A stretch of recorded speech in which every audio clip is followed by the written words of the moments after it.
we're going to be profiling Snowflake, symbol SNOW. Let's take a look at this on the weekly chart, and then we'll take a look at it on the daily chart afterwards, see if we can find a trade idea. So taking a look at the Trend Spider version of the weekly chart, we can see that the stock has made a great move this week on some good volume. We've got two more days left in the week, and we think we're going to exceed volume from the past couple of weeks. We did see some good volume 2 weeks ago, and the price action has been extremely positive, so much so that the parabolic SAR, the stop and reverse indicator, which tells us changes in trend in the price, has turned positive on the weekly chart. That's an important indicator to turn on the weekly chart because it takes so long for that to get moved around. But we did have about a good collection of 9 weeks in a row where it was bearish, but the stock was really mostly going sideways to slightly higher. We have a bull signal on the MACD, crossover a couple of weeks ago, and then also look at the higher highs and higher lows on the relative strength index. That's what's really impressive to me. And then the trader's dynamic, which is at the bottom here.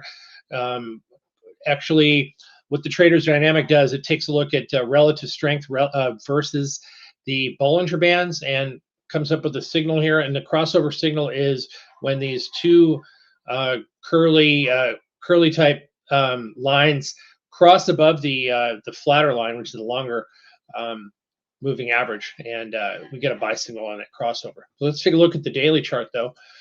Daily chart shows a very impressive move here the past several days.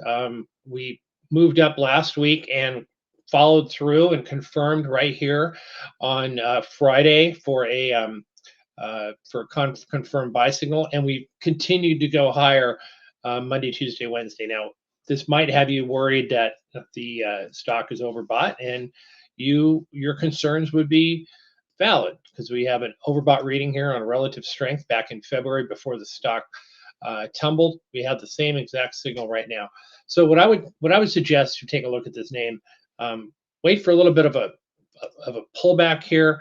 It is coming into resistance between 173 to 177, which is the highs back in February. But if we get a little bit of a pullback here, go sideways a bit, maybe even a deeper pullback to 162, this is a pretty volatile name. We get it move back above 175. And the stock can really take off to the upside. So take a look at Snowflake here when you get a chance. That's SNOW. Thanks very much for watching, everyone, and I'll see you guys next time.